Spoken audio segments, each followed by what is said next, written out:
you want from fries with that. I'm Stevie Lou. I put my blessing on you. It's the best I can do. You want from fries with that too. Come to the dance, do the Stevie Lou dance. Get ready with your stance. Don't make mud in your pants. Come on now.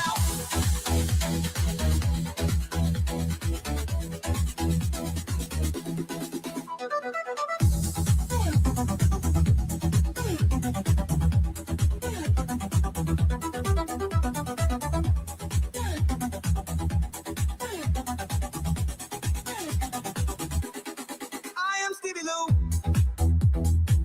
It's like I'm preaching to you. You know it's all I can do. That was a car.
Oh, shit. Yeah. Oh, you didn't miss much. I was just talking about how that was a lot of fun. But wow, how the fuck? I think I might have danced myself muted. I don't know if that's ever been done in the history of podcasting, but I may have just danced the freaky narnar into mutation. The muted and mutation, different things. I apologize. Fuck, that really threw me off. God damn it. You know who I feel like? I feel like fucking Shmuel Buckman right now. And that is something that no one should ever have to say. Ever. You heard the music, thank you. But yeah, let's throw our L's up. I'm doing the strong arm fucking gunshot L today because I guess it's what kind of day it is. We're shot out of a fucking cannon. It's Sunday, 4/19, which is known to many around the world as Bicycle Day.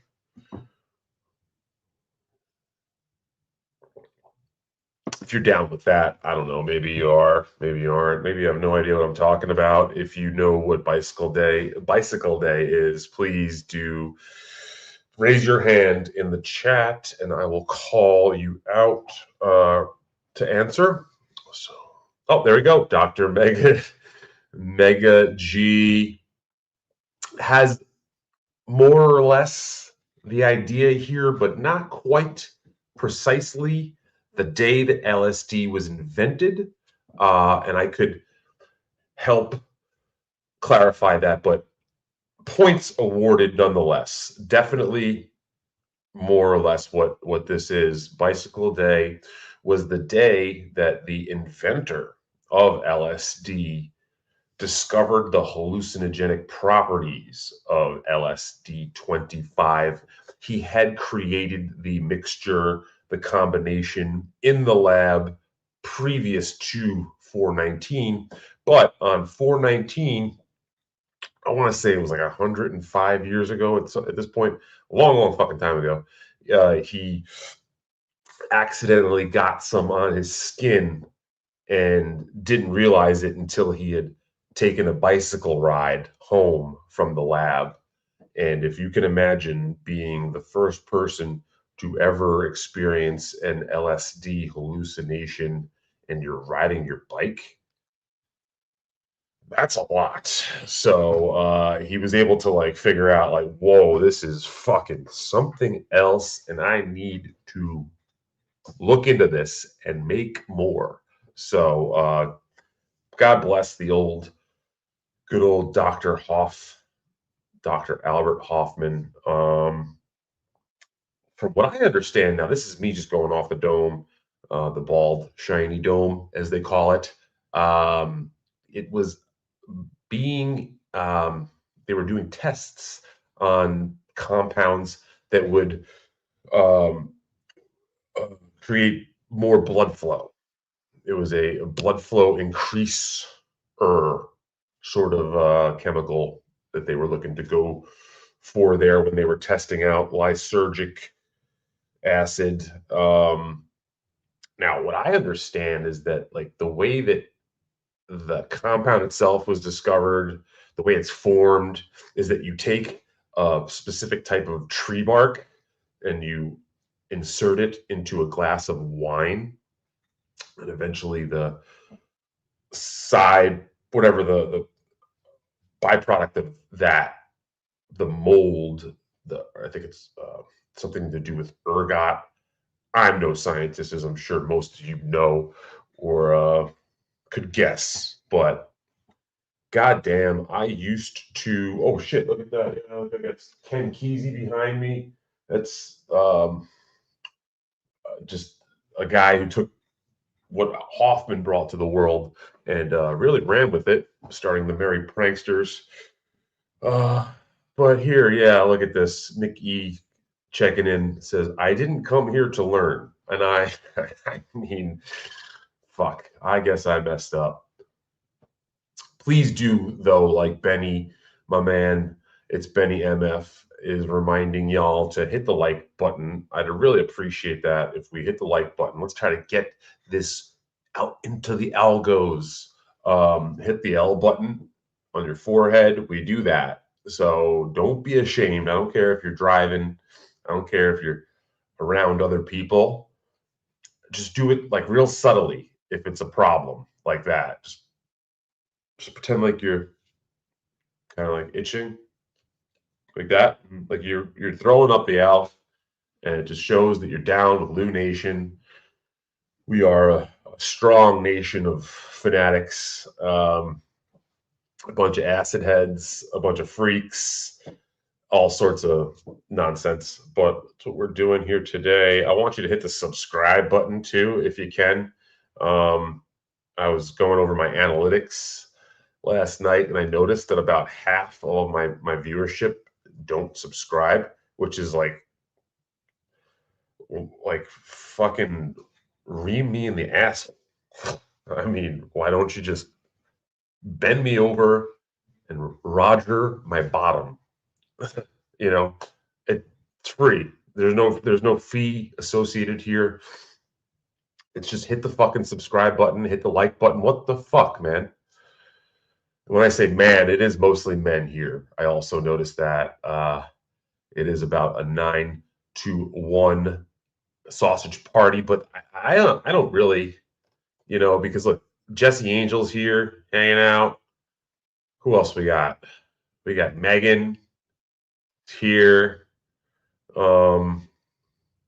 Jackie, that's a guy. Sorry, never mind. Doodle's here. Doodle is here.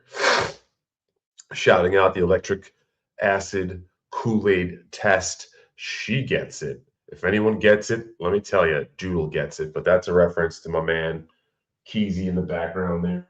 Oh shit! I didn't realize I got a little reflection going on here. We're in the Lou Studios right now. It's still a work in progress. Believe you me, it's a work in progress.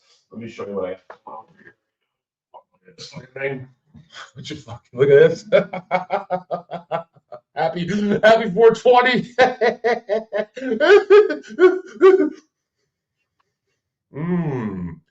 Great cabbage. But yeah, we're figuring it out as it goes. Look, they even got, look, you know what they say? Get a load of these yabos, boys.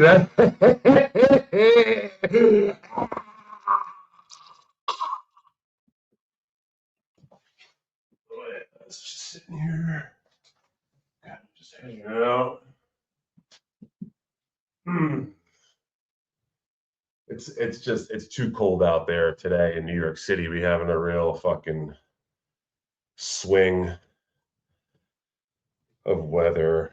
It was beautiful. It was like maybe too beautiful out there for a couple days, and now it's like 50 degrees, going down into the 40s tomorrow. I don't know what the fuck is going on, but yeah, I brought the girls inside. I got this over here going. This is fun. This is actually a lot of fun here. It's not just party all the time in the Universal Studios. I got a bunch of, check these out here. Bunch of baby girls going. Ooh, excuse me. This is tomatoes, basil, and I actually got some sage popping up. Excited about that. That's my sage, my little baby sage there. I grew all of that from seed. Yeah, I'm gonna be popping those out there in another week or two once they get a little bigger. And yeah, man, that's probably something that most of you did not know about me, that I am an amateur, very amateur green thumb. As a matter of fact, I'm fucking killing these aloe plants out there. I don't know. I'm trying to take. I think they're rehabbing, but they moved recently, and I tried to transplant them, and they're fucking not looking so great. But Jesse Angel pops in. What do you use sage for? Jesse, great question. We use sage to you clear your house or where you inhabit, your apartment, your condo, your office. You use sage to clear evil spirits out of the domicile. So what you do is you take sage and you dry it, and then you wrap it into a bundle. You say some incantations. I've wished evil upon people before and burned sage, but nowadays I try to. Sorry, Melton. I'm sorry about your back. I know I didn't know how powerful I was, but nonetheless. And Dr. Steve too. I didn't mean for you to get hung up in my sorcery, but yeah, you use. See, there we go. D Wavered gets it. Drunken Donuts wants to know, did you plant any poppy? Ethiopia? All right, we're not going to finish that statement. And Jesse, now it is kind of a hippie thing. Sage is beautiful, I will say. I love the way that sage looks. I do think that you can use sage in cooking. You could probably use it kind of like as a thyme, rosemary, just to give a little bit essence to certain dishes. Actually, let me look that up for us. But I know it more as a kind of ceremonial herb that you burn. Oh yeah, look at that. You could use sage for pork, poultry. So Saint Ranger checking in. I grew for 10 plus years. My man. I mean, I'm guessing we were doing the same. Oh, here we go. Look at that. Yep, I'm going backwards. 69. Holy shit. You should have like a plaque. I want to get Saint Ranger a plaque for that, because that's fucking amazing. Yeah, look at this. Megan saying it's 58, and yesterday it was 82. Looks like we're going to have a week of some bummer weather, but we got a beautiful taste of what's coming this week, I will say, in New York. As a matter of fact, the weather was so nice that no one came to my comedy show that I had in New York this weekend. I literally, for the first time ever in my history of doing shows, I had one person show up for audience, and that was a bit of an eye opener, and ended up having to cancel a show. I had a very special guest who literally came from far away to perform or at least hang out, and I had to sadly tell him that he more or less wasted his time coming into the city to work with me. Goddamn, was that not humbling and a learning experience? Let's just get right to it. A lot of people had asked me this week, how did the show go? How was your show, Steve? You were talking about it. What happened there? And I kind of didn't get into it too much because it was an abject, absolute failure. 100% bomb of epic proportions where I just couldn't get anyone to show up, which is a challenge in comedy, something that I used to be actually kind of good at, bringing folks in to watch a performance. But I took quite some time off, a couple of years, as a matter of fact, and I'm not as engaged in social media all around the place like I used to. And I've just absolutely learned that I don't have Stevie Luke can't sell tickets anymore. He used to be able to sell tickets, and I think if Stevie Luke thinks he can sell tickets, he's going to have to do a lot more to make that happen in the future. So I gotta just wake up and realize it's 2026. It's not 2019 anymore. It's not even 2021 anymore. When I was able to fill a room in the city, a lot of people, friends, circles have either moved on, gotten smaller. People are busy. I'm getting older. My friends and family are getting older. So it just fucking didn't happen. There, I said it. And it's a bummer too. It's absolutely a bummer. Trying not to take it too hard because of all the fucking things to worry about. A show like that not going off is on the lower end of things, but I ended up inviting and like offering pay. We were expecting some tickets to be sold, so I offered couple of comedians spot pay. I called up Tom Cassidy and offered him a headliner spot and promised him some good money. I mean, when I say good money for a 20-minute, 15-minute set, it's pretty good money. So I had a couple of other young comedians. This guy, Greg Giraldo Jr., showed up. He was ready to go. I had, I don't even want to mention the other comedians' names to just save them the involvement. But we had a couple of good New York City folks that showed up. So I paid them anyway. We paid people to just show up because I didn't want to be that guy who promised people a spot and then brought nothing to the table. So I ended up taking a hit on the show, which that's never happened. And I've been doing comedy for over 8 years now at this point. And I've always been able to at least break even. And by break even, I mean pay the comedians who showed up a few bucks and have a few bucks in my pocket. So I ended up losing $50 on the deal. The owner of the location helped me out and shouldered half of the loss because it was like $100 that I had promised for payout. And Tom Cassidy came in from where he lives, so I paid him full pay. And Geraldo got some money. One of the other comedians who was there early got some money, and everyone else I was able to either Bobby Tamburo, my good buddy Bobby Tamburo showed up. I took care of him. But yeah, it was kind of a bummer. Ended up going and hanging out with the one buddy who did show up. We went and got some drinks in Hell's Kitchen, which got a good story. I've got a good story about the place we went to. I'm gonna write this down. We'll get back to that. But yeah, hey, like we said, it's fucking tough. But yeah, hey, listen, if you want to help me out here, you can see I've got my Venmo and my PayPal. And if you want to help Stevie Lou recoup some of that loss, please go right ahead. Shoot me a few.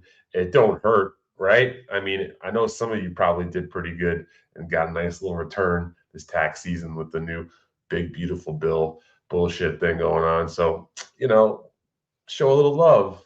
That's all. That's all, baby. It's all love.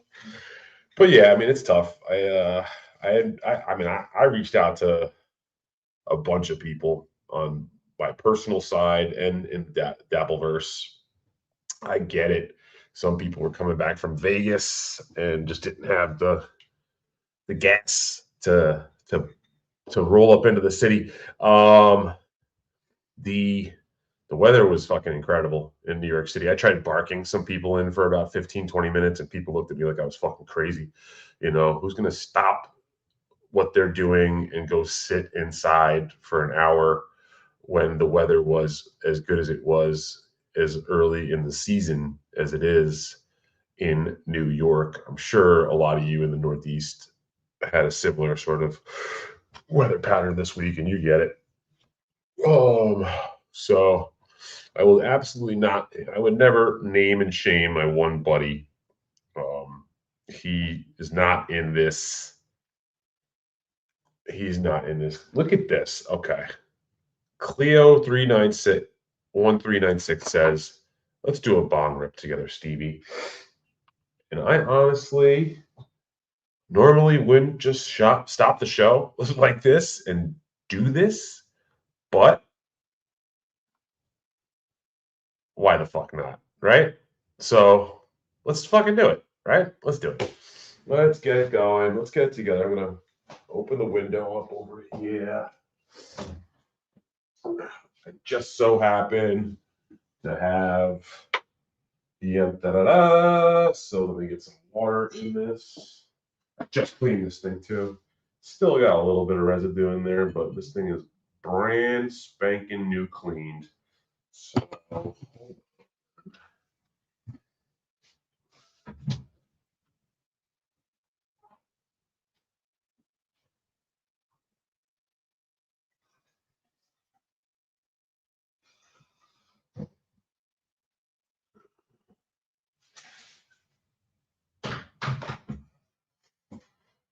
all right, now I'm getting a little bougie. I put Brita water. I put Brita water in my bong. So things are changing in Lou's life when he's putting Brita water in his bong. See what we got here in the little package. I got a little New York State legal cannabis here in my hands. This is called Kings and Queens of New York. It is a quality indoor flower. This is the Gary Payton. So let's get a little Gary Payton going. Some indoor stuff. Says 24.1% THC. Not bad. Not super duper, but we'll take it. I got this as a nice little freebie from one of my dispensaries. Interesting. I'm getting a little bit of a cheesy note with a little bit of citrus also. Kind of reminds me of Blue Dream a little bit, but a little more citrusy. Tiny bit of gas nose to it. Rip a little bigger here. It's funny how like some of these old school basketball players have gotten their names on these strains. I'd always heard that Sean Kemp was like an early adopter of the cannabis industry. I believe he has a strain. So this is the Gary Payton. I got some. This is over here. This is the Larry Bird. This is Gelato 33, also known as Larry Bird. slightly similar smell. This is way more gassy, less cheese, still has a little bit of citrusy terp to it, but it's got more of the sour prominent. And then, yeah, that's a hybrid, the Gary Payton and the Larry Bird. So let's do it together.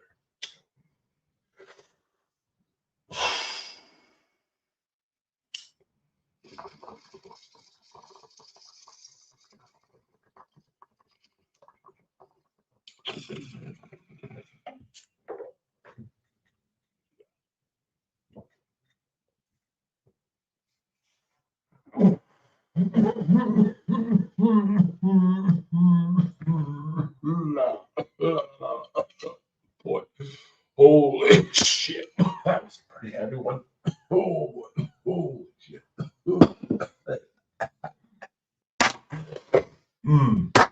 Not bad.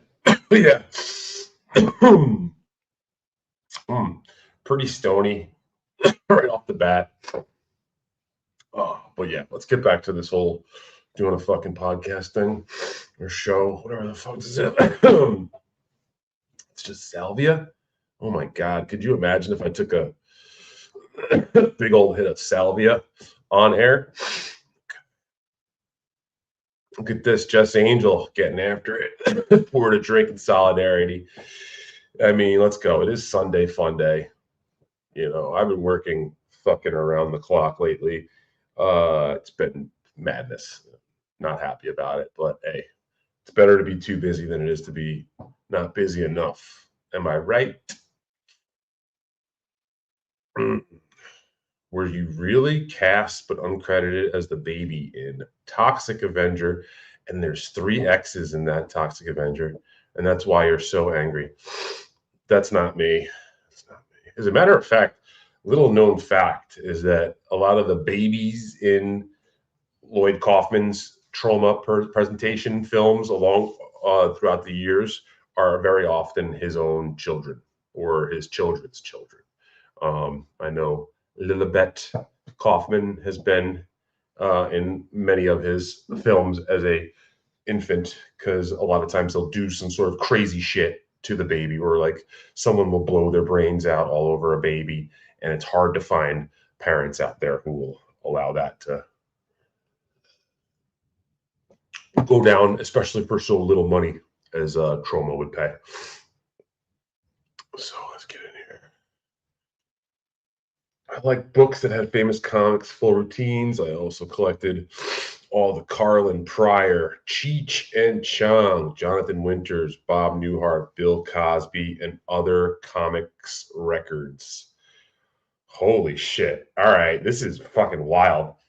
Talk about show and tell. You guys wait right here. I got some shit to grab to show. Yeah, hold on 1 second. This is fucking cool. This is great.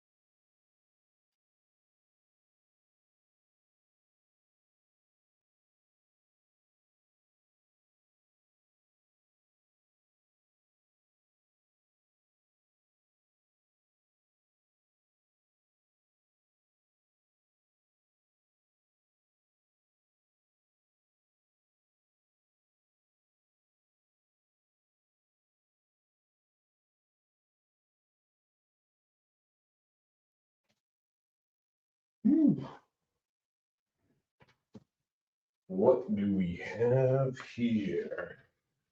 Well, show and tell. But I didn't want to go for too long. I was digging through my record collection, but I got 2 ones, 2 things to show here. I picked this up at a yard sale because I was like, come on, man, you see this still available out there? And I just had to pick it up. So I got more of the very best of Bill Cosby. Smoking a blunt. Look at that giant, big old cannon he's got there.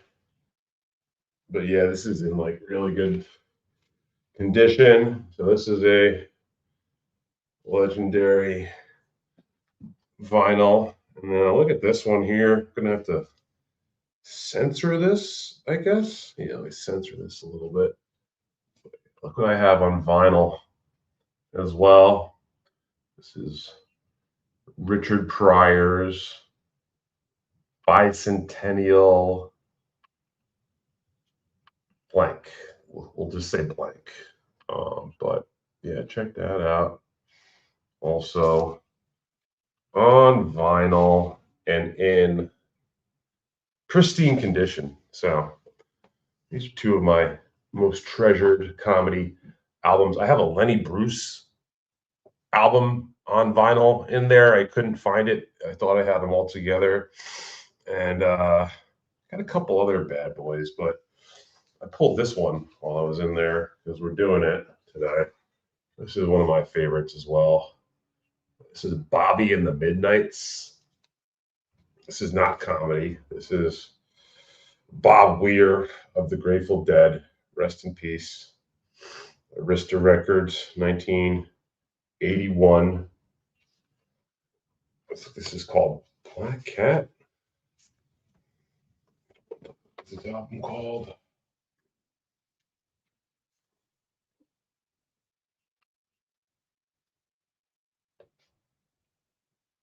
Doesn't even have an album title. It just says Bobby and the Midnights featuring Bob Weir. It's got a bunch of songs, not many you'll recognize. One for sure, but a song called Haze, a song called Too Many Losers, which is okay, throw it up. Far Away, Book of Rules, Me Without You, Josephine, which I know, I Want to Fly Away, Carry Me, and Festival. That beautiful boy there, Bob Weir. Rest in peace, man. Fucking absolute rock and roll, psychedelic rock, American rock legend. We miss you dearly, Bobby.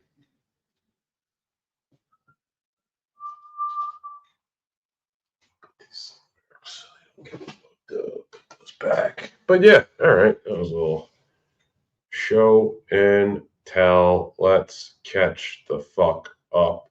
This is my man, A. Thompson. Stevie, you need to support that 70 millimeter IMAX theater at Lincoln Center. You don't know what you got until it's gone.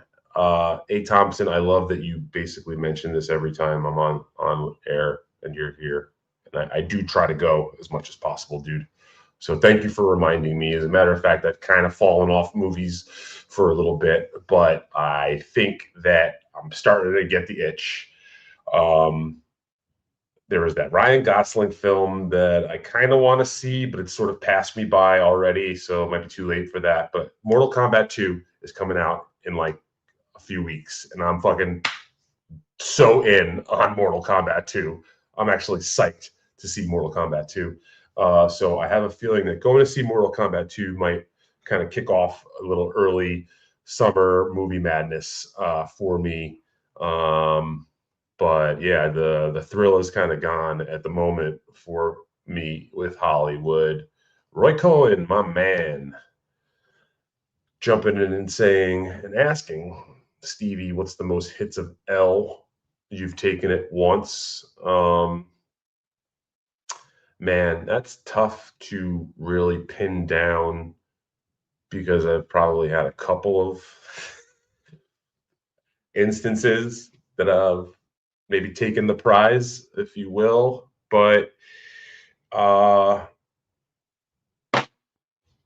it probably would have been like at one of these music festivals, these weekend music festivals where I'm up out in the middle of nowhere at like a Camp Bisco, say. And this was probably a good 16 years ago, back in like 2010.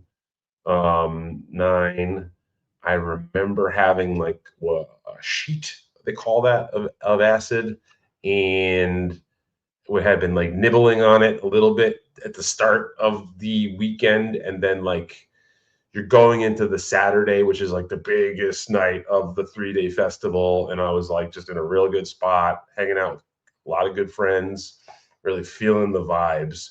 And I remember taking that sheet thing and then just like ripping off the whole like corner of it and not even counting, but just taking, like I was taking nibbles off of one side of it. And then I was like, damn, this shit, I had always heard this stuff that we had was really good. And you could see that that was the case. So I said, fuck it. You know what? Let's go. I just ripped the whole corner off like a maniac and yonked that down. So, I mean, I would have guessed it was probably somewhere around 10 to 15, maybe. But yeah, it's really not like the number that you've taken, it's the intensity of the actual stuff. Because like I've taken, like 4 of something that's put me as close to that 10 or 15 as well. So, moral of the story is that you have to just be careful with your partying, folks.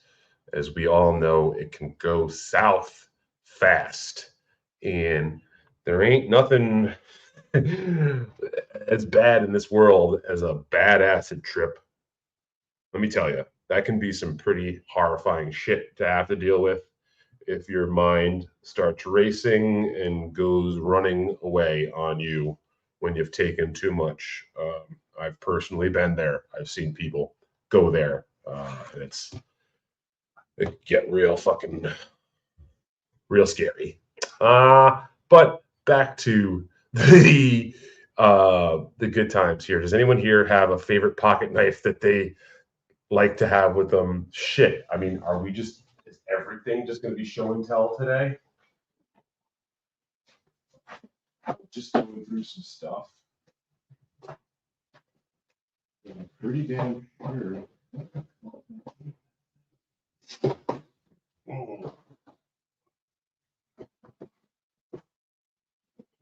Here's one.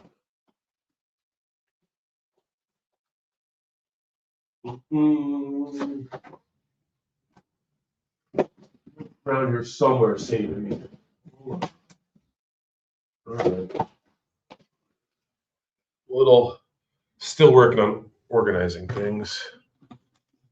Yeah, all right. Maybe it's good I don't have the knife handy, but I usually have a nice little switchblade. It's Benny MF. New Toxic Avenger was a bummer. Dog. What? Benny, you know I love you, bud.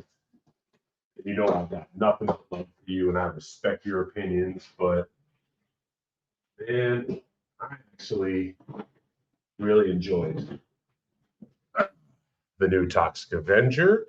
And as a matter of fact, the director, Macon Blair, has a new movie coming out this year that I am excited about. There's a movie called Idiots. No, wait, is that? Shitheads. Okay, yeah, this is great. So he's got a new movie that was called Shitheads, but apparently they're changing the name to Idiots.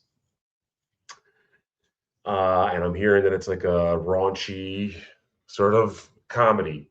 And I thought the Toxic Avenger new flick was also pretty raunchy and enjoyable. So, Megan says, I think Dazed and Confused is an overrated movie.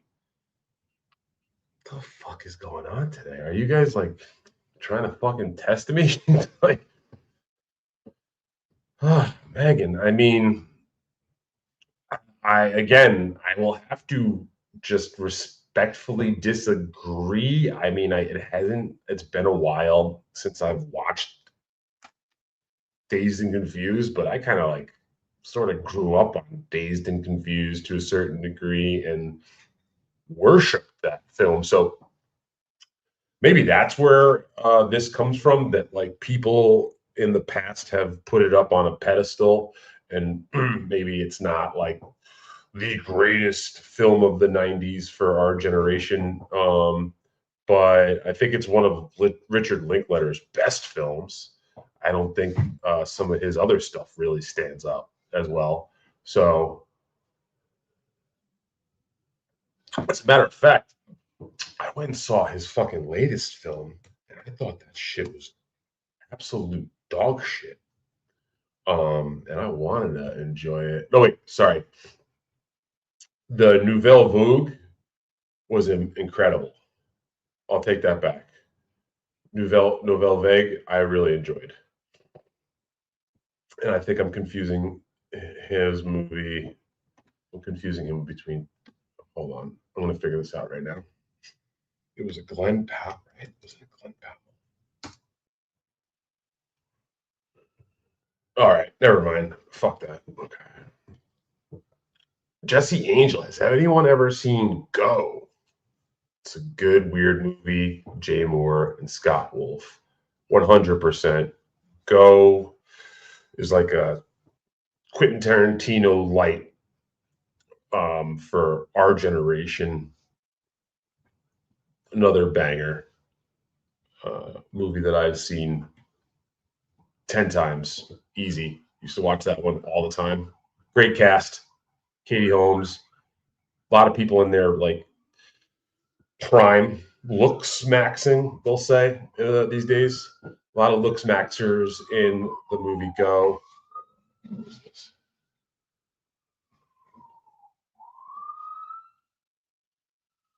Drunken Donuts. I saw Dead and Company at the Sphere. It was amazing. Talk about taking some pot or some mushrooms and doing some fucking jam banding. We got the Fish band from Vermont is out in Las Vegas at the Sphere right now doing their residency. Been seeing a lot of videos on the socials. YouTube is greater than Spotify. I guess yes and no. They both have their places. Stevie, explain to everyone why Nice Dreams is the best Cheech and Chong movie. I mean, Benny, I'll say this. I would say that Nice Dreams is the best Cheech and Chong movie after Up in Smoke. And I mean, and I guess if you compared movies, yeah, I still stand by Up in Smoke. Up in Smoke is a legendary film, and I think funnier than Nice Dreams. But Nice Dreams is a very, very potent and spectacular film that should never be slept on, should always be watched. And I think the real reason is that besides Up in Smoke and Nice Dreams, the rest of their movies kind of suck. Like actually, like really suck. So you really only have two standouts of the bunch, being the original and Nice Dreams. But Nice Dreams is amazing for me because you get a lot of bizarre cameos. I think the cameo angle is what puts Nice Dreams over a bunch. You got Timothy Leary is in there at one point. You got Pee Wee Herman, a young Paul Rubens, all jacked up on cocaine. Hilarious scene. I think that scene and of them in the Chinese restaurant is just such great madcap mayhem. An absolute like Marx Brothers throwback. Let's see. Nice Dreams.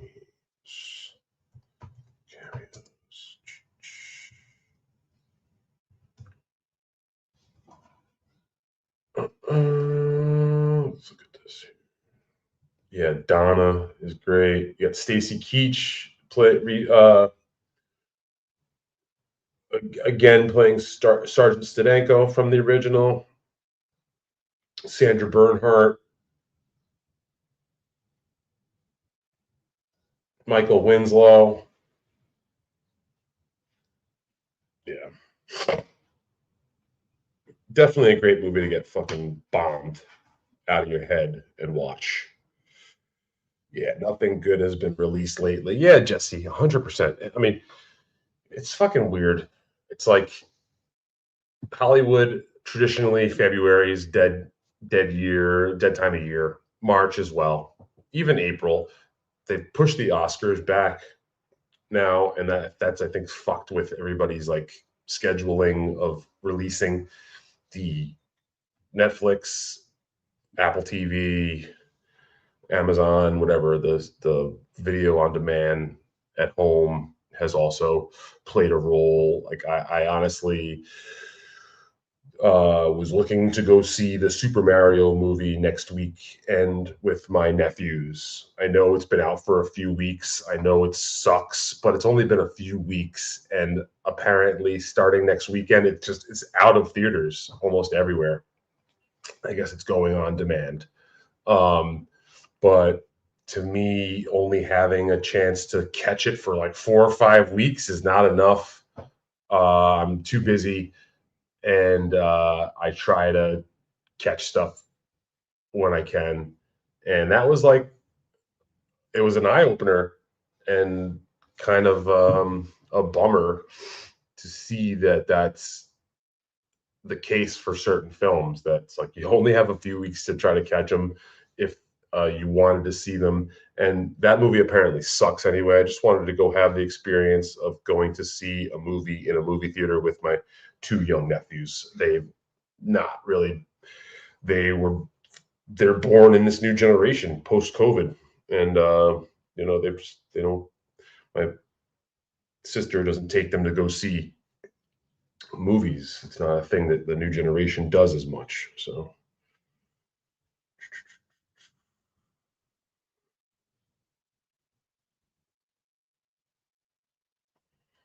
yeah, Mudbone for sure.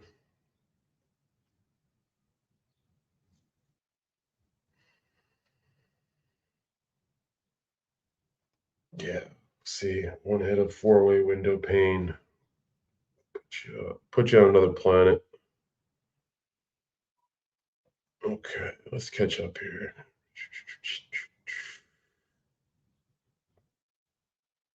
This is a good one here. Up in Smoke, John's career. Boom. Got him, MSO. You fucking got him. Saint Ranger, when the guy from Aliens rolls off the motorcycle in full Vietnam flashback was hilarious. Yeah, that is amazing. That's, you know.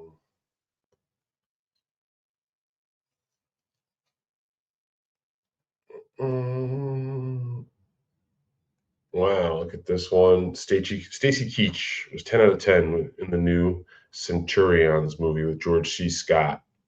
The original Colors movie, Duvall is the George C. Scott character. What? I don't know that.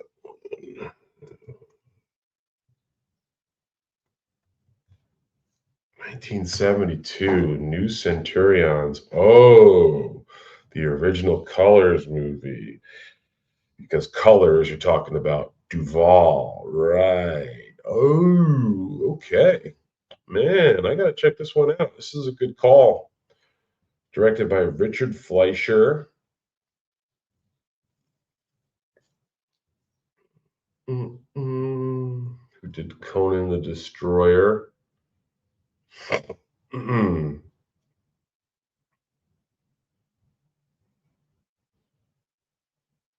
Wow, okay.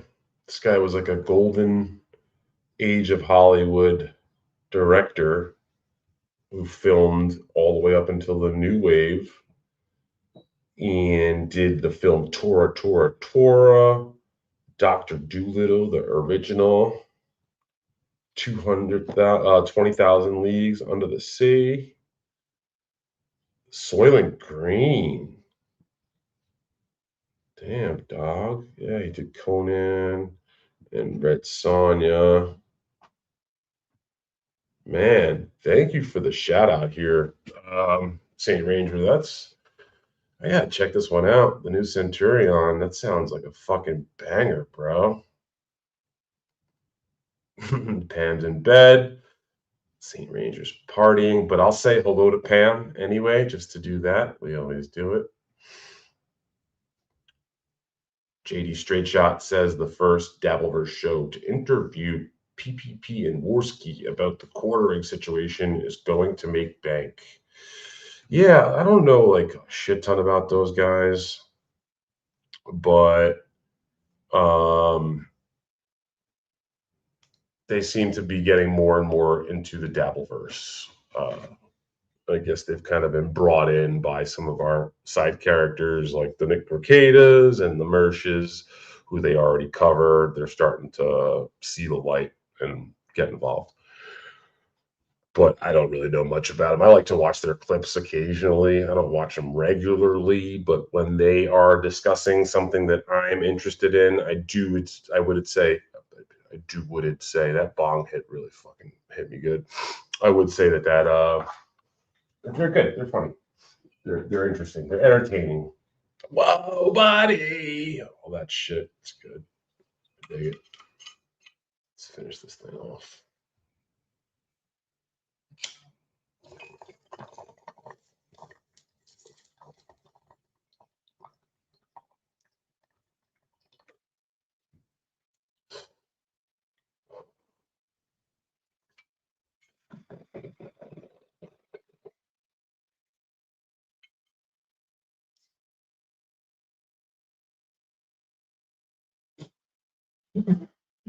Whoa, buddy!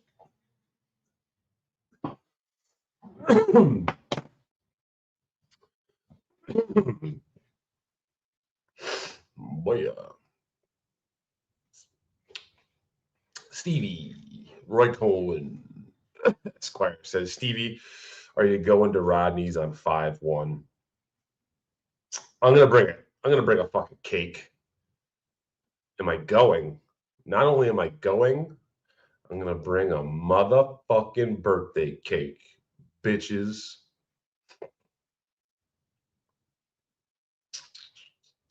Ah, look at this, Roy Cohen Jr.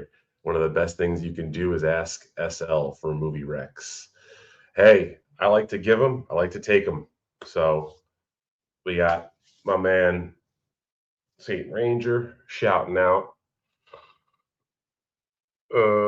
What did you say there? It was the holy shit, I already lost it.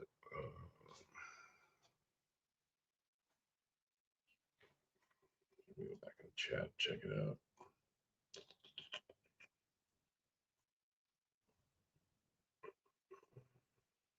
The new Centurions. I remembered that. I didn't find it in the chat.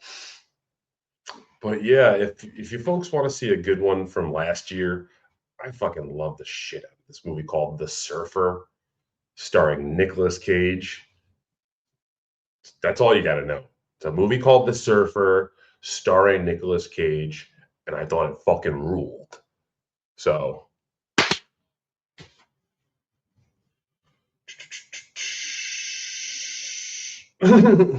this is something else I do. This is something else I do. Roy, you aren't joking. Stevie watched a movie for me to let me know if I should watch it. I was very proud to do that for you. I'm pretty sure that was The Fanatic, right? If I'm not wrong. Could be misremembering, but I'm pretty sure it was the fucking John Travolta psychological thriller, The Fanatic, starring Devon Sawa. God damn. You know, it's not a direct sort of similar vibe, but I feel like those two movies, The Surfer with Nick Cage and The Fanatic with John Travolta, kind of could be put together as like a double feature. And there's no like direct correlation besides they're like vehicle films for two long time Hollywood stars. to act absolutely insane.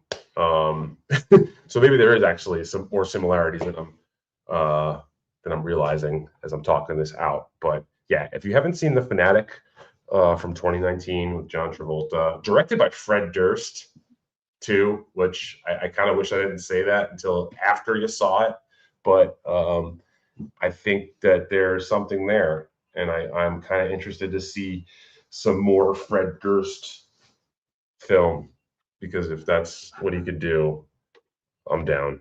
I've seen Limp Bizkit in concert multiple times, as recent as 3 years ago, I think, also. So could be a little biased. Not gonna lie, I maybe grew up on Limp Bizkit. So I mean, sue me, right? Yeah, check that out. I mean, if there's nothing more than a based on a true story cop film from San Francisco, let's go. Fear and Loathing in Stevie's Apartment. That's pretty good. It's not bad. It's not bad, Magic 8 Ball.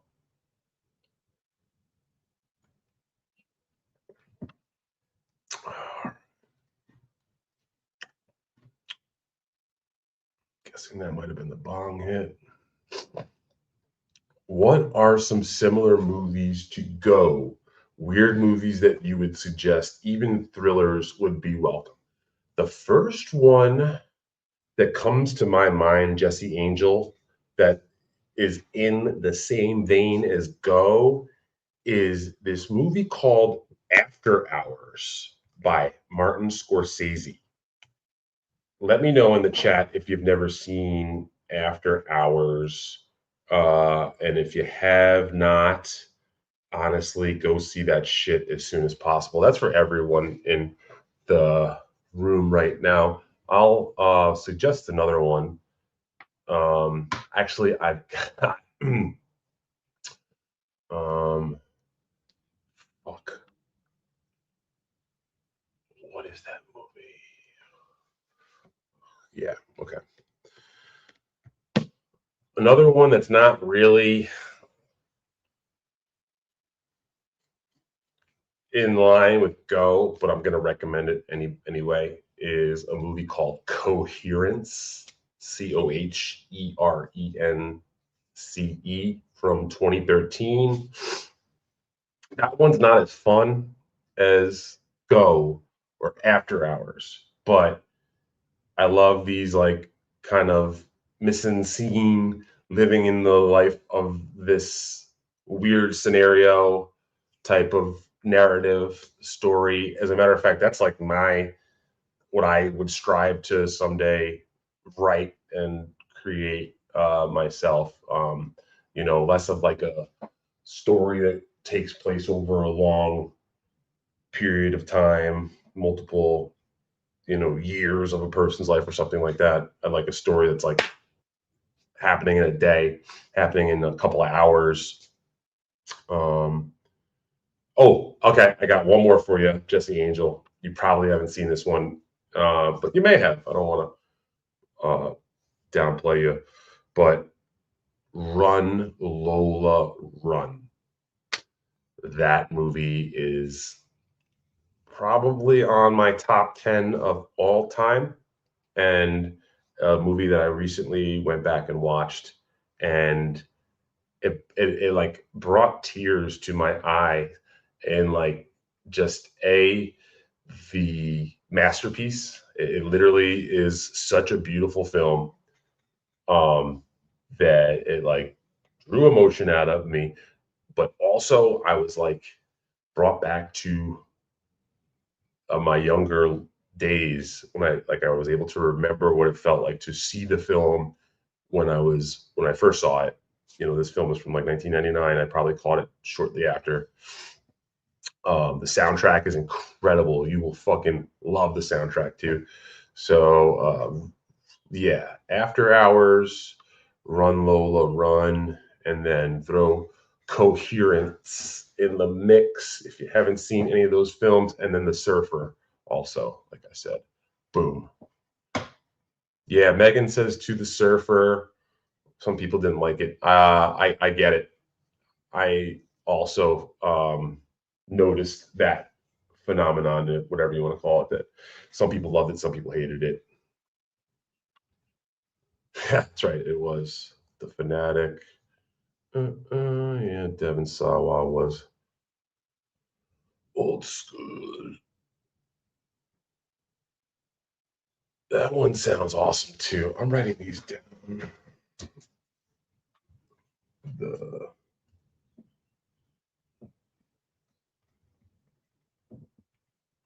in the swimmer.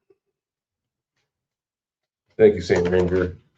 Thank you for the recommendation. Spun, I hate it, but my friends loved it. That's not a bad rec for that era. Spun is a pretty good one too.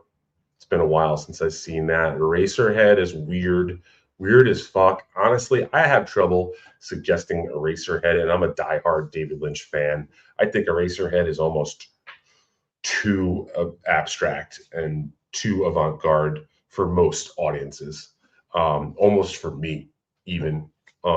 So I would always suggest trying to see some other David Lynch films and then like building your way up to Eraserhead, which is kind of crazy to think that that's like his first film, and his career went like the opposite way of how I would suggest seeing his films, which is kind of a very strange thing to think about. The enigma that is David Lynch, which goddamn, I would love to do a 10-hour stream talking about David Lynch one day. I think it's probably safe to say at this point that David Lynch is my favorite director of all time. Rest in peace, David Lynch. And I know that's another guy who's really splits the room, to say it nicely. But yeah, I fucking love David Lynch. Okay, I was trying to catch up. Throw the L's up. John F. Carson, chopping shit up. That's my man. But if you're not throwing your L up, you ain't doing it right. Megan is asking me if I know the film Poignant. I feel like you've asked me about this before. Is that Poignant? About a little girl. Her mother. I don't want to say any spoilers. Okay. Kind of drawing a blank on this one, man. Or ma'am, excuse me. I'll check that one out too. And Roy Cohn asked me before. Yeah, I said I'm going to Rodney's. Okay.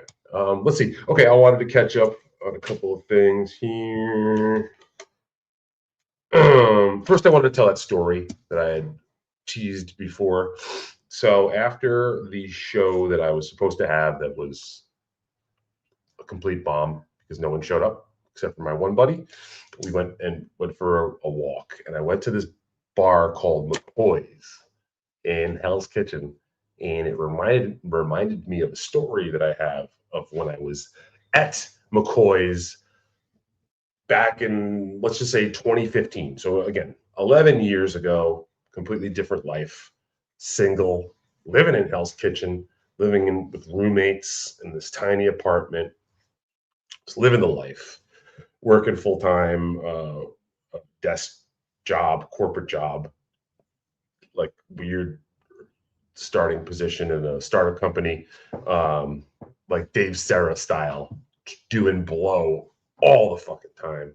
And living, like I said, with, instead of my parents and my mentally deranged brother, I have just two roommates, and we did our thing. But anyway, I was dating on the scene, trying to get it on, and I was on the apps, if you will, and I had matched with one of these young ladies, and I took her to McCoy's, and we're at this bar, and I'm really laying it on thick. Things are going pretty well. We're getting along. And then middle of the conversation, my back is to the entrance. So suddenly she's talking to me and her eyes lock in on something over my shoulder, and she's just staring at this person walking in and just completely ignoring me. So I'm kind of thrown off a little bit, and I don't notice who this person is, but this person walks past us and she goes, "Holy shit, Paul Rudd is here." So I'm like, I feel like I'm a pretty decent looking guy over here. I still had a little bit of hair left at the time, if you can imagine that. But I'm like, fuck, man. Paul Rudd is here now. Like, how am I ever gonna like compete? Not like this guy's gonna come up and steal this chick from me, but her brain completely went from having a date to like, oh my God, the sexiest man in the world is now in this bar right now. So I kind of got like totally cock blocked by Paul Rudd, but I'm trying to like work my way out of the hole to get into the hole, if you get it. So I'm a gentleman and a professional. I keep trying to spit the game, get her back locked in, and I feel like it's starting to work. She's coming back to me, right? And then fucking like 5 minutes later, 10 minutes later, same fucking thing happens. She's just spaced out over my head, and like now her eyes are like bugging out of her head. And I'm like, what the fuck is going on here, man? Another guy walks in a suit, in like a fucking tailored suit. And I'm like, what the fuck is this? And I see the guy turn around and sit down, and it's John Hamm. So I was like, you fucking sons of bitches, man. So fucking Paul Rudd and John Hamm are sitting there hanging out, high-fiving. Apparently, it just was not my day.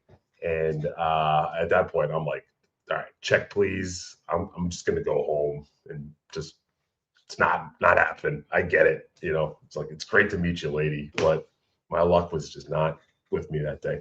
So yeah, I come to find out later that apparently Paul Rudd has like an apartment right by there, and he has a poker game that he does like every Tuesday night, or when he can do it on Tuesday nights. So he used to have some sort of secret, not secret because it's like in a bar, but it's like this quiet little divey Irish bar in Hell's Kitchen. And the one other funny thing that night, because it wasn't just those guys, it was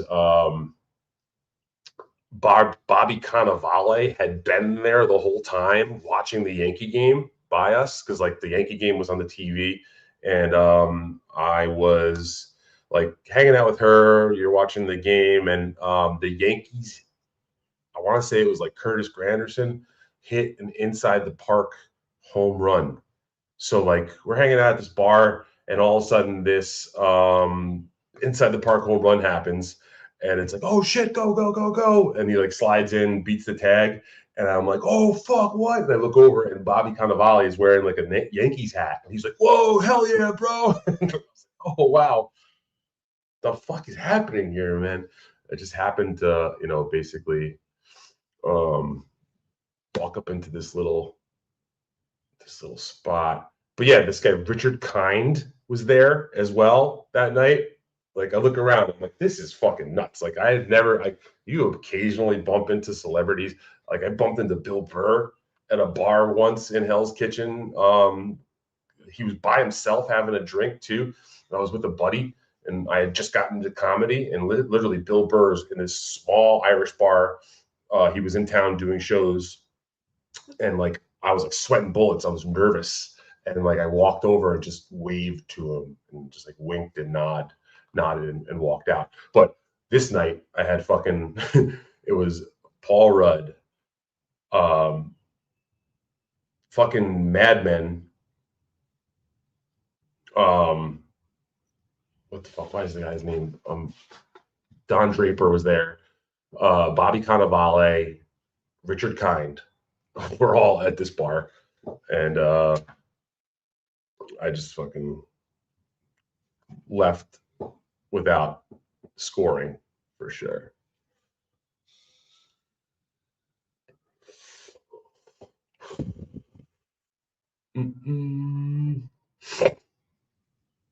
So thorough Joe Burrow says, you're not monetized? Get on Super Tip already. I'd rather be granny than be on super tips. Let's just put it very bluntly. Speaking of which, thank you. By the way, thank you so thorough, Joe Burrow, for just reminding me of something that I wanted to bring up. Is my oh my, what is really going on at Hackamania?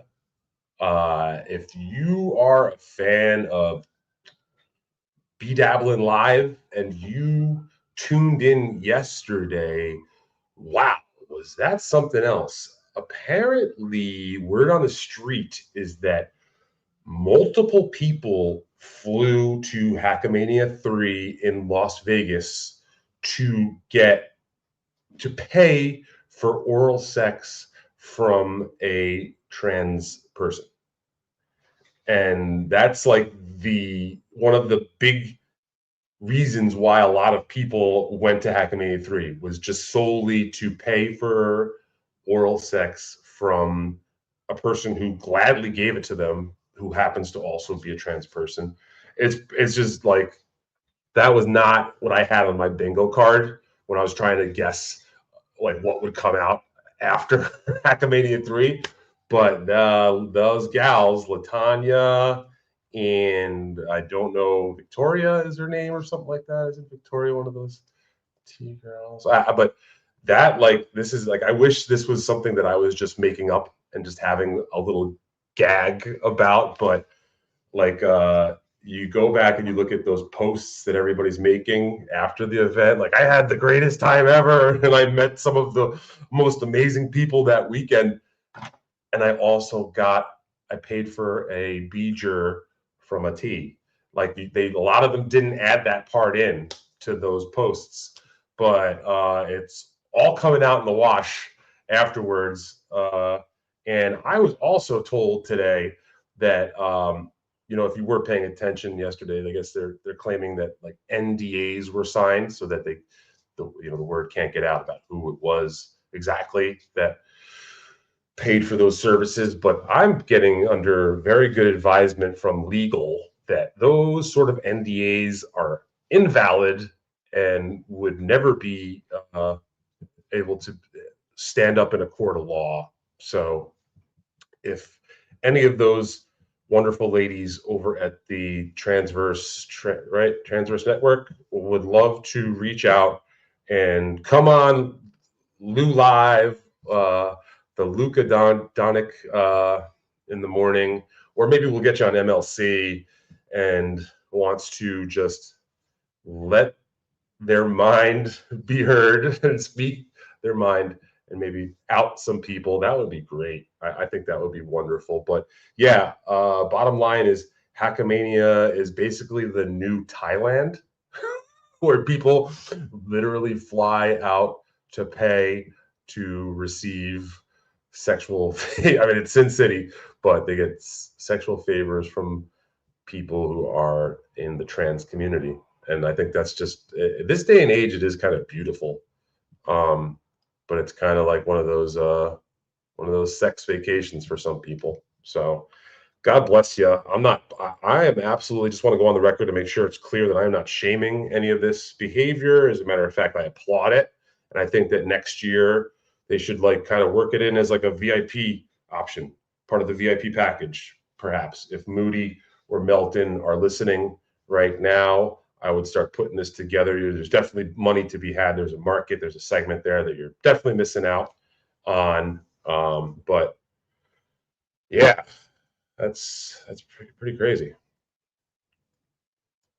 Let's check it out.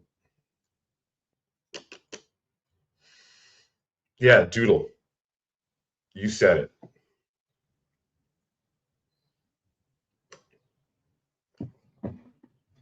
Drea. Yeah. Latanya and Drea. Beautiful ladies too. Like they should charge more for their services. But yeah, the legal team is airtight. Are there no Jesse Angel asking the hard-hitting questions. Are there no trans St. Ranger trying to clean things up. It was a joke, but Joe DiMaggio did come in, sitting at the table near me, getting his coffee and roll. We finished our coffee and roll and left without talking to him. I doubt all noticed him. Yeah, New York City is a beautiful place. Bump into people. Goodness gracious. Yeah. Prostitution in Las Vegas is illegal. Yeah, I don't know if it would be prosecutable, and I'm not advocating for that at all either. Jesus Christ, would I never try to like say that's, but that's not what I'm getting at all. That you're not supposed to do that there, or that's illegal, and that should be brought into the question. No. And I don't even think that that's like technically legal prostitution. It's more like they kind of had an arrangement, and then maybe donations were made to people. I'm gonna have to check with my legal specifically on this one, but to me it sounds like they might have like done some sort of like gifting scenario. Academia 4 could be in Thailand. That is true. That is true. I would love to see the t-shirts, and maybe we can get that lady who does all the paintings to start doing some, some specific paintings for that. Like I'd love to see a oil painting, a finger painting of Granny mashing his genitals into the bottom of I'd probably buy that from that lady. So YouTube viewership is down with travel, people going to Thailand, see?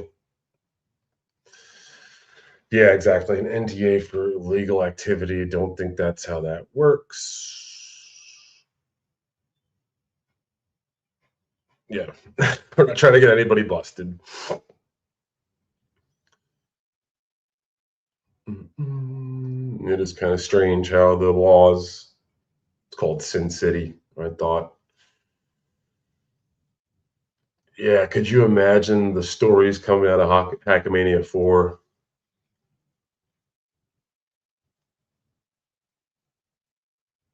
Yeah, I mean, Shmuel Buckman might be on to his 4th marriage after that trip. Oh boy, look at this. Exactly, courts will not enforce an illegal contract or one based on illegal activities. And look at this. Hello, Jake. Jake, let's send him the link. Let's get Jake on to get his take. Let's get a take from Jake. Jake, be on the lookout, buddy. You don't have to put any makeup on. Just show up as you is, son. Boom,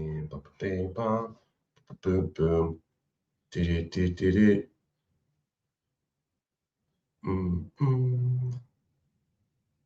Jesus Christ, why does this take forever to load? God damn.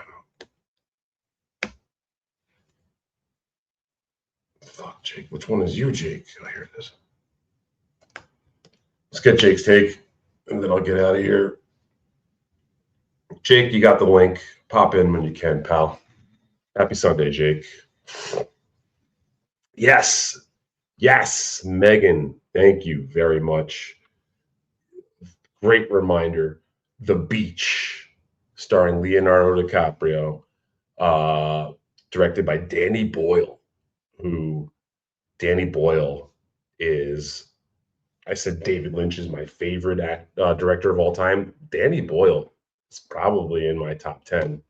Danny Boyle has made some of the greatest cinema of the end of the 20th century and beginning of the 21st century. I stand by that man's work. As a matter of fact, I really loved 28 Years Later, the first one. I know a lot of people didn't like it, but I came out of that movie smiling and feeling like I went on a good roller coaster, which I look to get that feeling out of films. I did not like the Bone Temple. I thought that was rough, and I'm not 100% if I'm even going to go see the next one. I probably will just to complete the circle, but Danny Boyle's The Beach is out of control. Train Spotting, magnificent. 28 Days Later, revolutionary. Slumdog Millionaire, not even the strongest out of all his films, but a fucking like universally acclaimed and loved. There's a movie called Sunshine that a lot of people I don't think have seen. That is one of the better space films of our generation. I could continue to go on, but yeah, please, Danny Boyle, the man.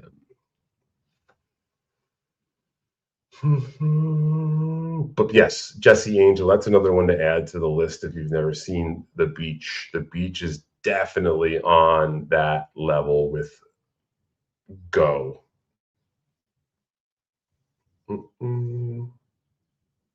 Yeah, Doodle. Thank you, darling. You're the best. I'll take it from here. But yeah, we're probably not going to have too much left anyway. I appreciate everyone who's been here today, checking in. Sunday mornings seem to kind of work sometimes, so might jump on Sundays. I got to start streaming more, more. I feel we're going to get over that subscription or that monetization hump. The way we do that is you got to subscribe, you got to hit the like button. We got to get more viewer hours up. I got to put more hours out on air. You guys got to watch them. So it's a two-way street. Please hit the subscribe button. If you're not subscribed, that's fucked up. Hit the like button. Hit the L button on your forehead. I don't think Jake is going to be arriving, and that's okay. But yeah, shout out to Tilda Swinton. Tilda all day. Tilda, I don't want to say peak Tilda, but it's almost the top of the mountain for Tilda in The Beach. She is she's got such a great character. Boss bitch, sexy as fuck. Real down ass, dirty girl. But yeah, I love Tilda Swinton as an actress. There was also like this picture of her once wearing a Troma shirt, and we've always loved her for that. That's very, very cool. Okay. I'm gonna go drop some compost off.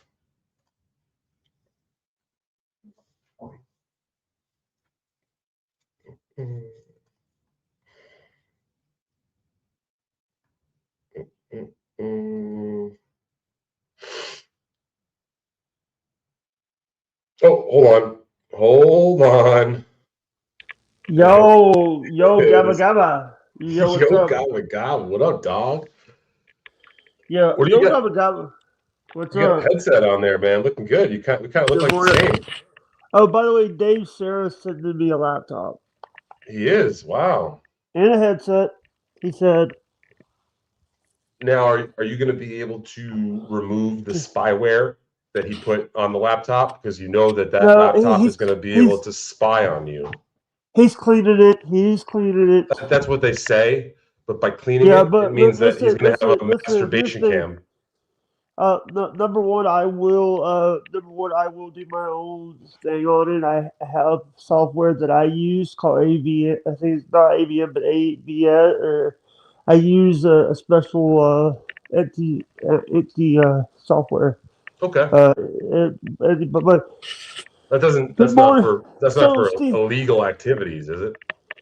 And he also said he's gonna. By the way, he's gonna clean it and all that. But good morning, Mr. Lou. How you doing? Not too bad, Jake. I'm doing a lot better now, man. Yeah. By the way, I just want to say that I've been busy the last week. Yeah, tell me about it. I've done Pat Dixon. Mm. I've done. I went on Pat Dixon, Mm. Trucker Andy Did you play in the show. You played in the poker game? No, Would you by the would you way, would you play in the hey, by the way, Mhm. your stickers started peeling. Oh no. Yeah, Maybe because it's the humidity down there from all the. yes, because hello, it's almost summer in the Yeah, heat. man, But it's a bummer. luckily, hey, but I wanted to talk to you about like, dude, Wink. By the way, not Robin. Dean wants a song now. Dean over on uh, uh, the Australian. Yeah. He wants a song. Mm. But here's the thing. Here's here's the thing. Do you know that? Here's something that I didn't know until Deb told me Friday.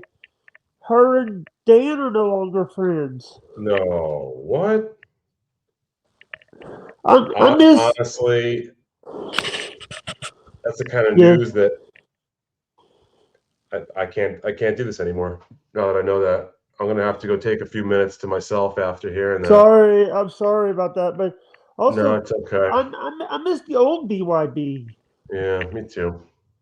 I miss like the. Yeah, me Here's the too. thing: when Bobby P died, a lot of All it went to right. shit. All right, Jake. It's been great to see you, buddy. I am gonna I'm go. sorry. I'm No, sorry. it's I'm it's sorry. quite all right. You're the man. We love you. This was a lot of fun. Jake, But do I your wanted to bring plugs. the. Jake, All they're telling me right. that you gotta go. What do your plugs? I love Jake Hudson, but that was a bit too much. Oh wow, look now on full screen. Jesus Christ. Fuck that up. But all right. Well, anyway, that was fun. Thank you very much for hanging out. Thank you to my guest, Jake Hudson. Please do go like and subscribe and follow to Jake. And you guys rock. Again, Lou Nation in the house. Throw your L's ups. Hit the subscribe button, hit the like button. I'll catch you on the other side. Peace.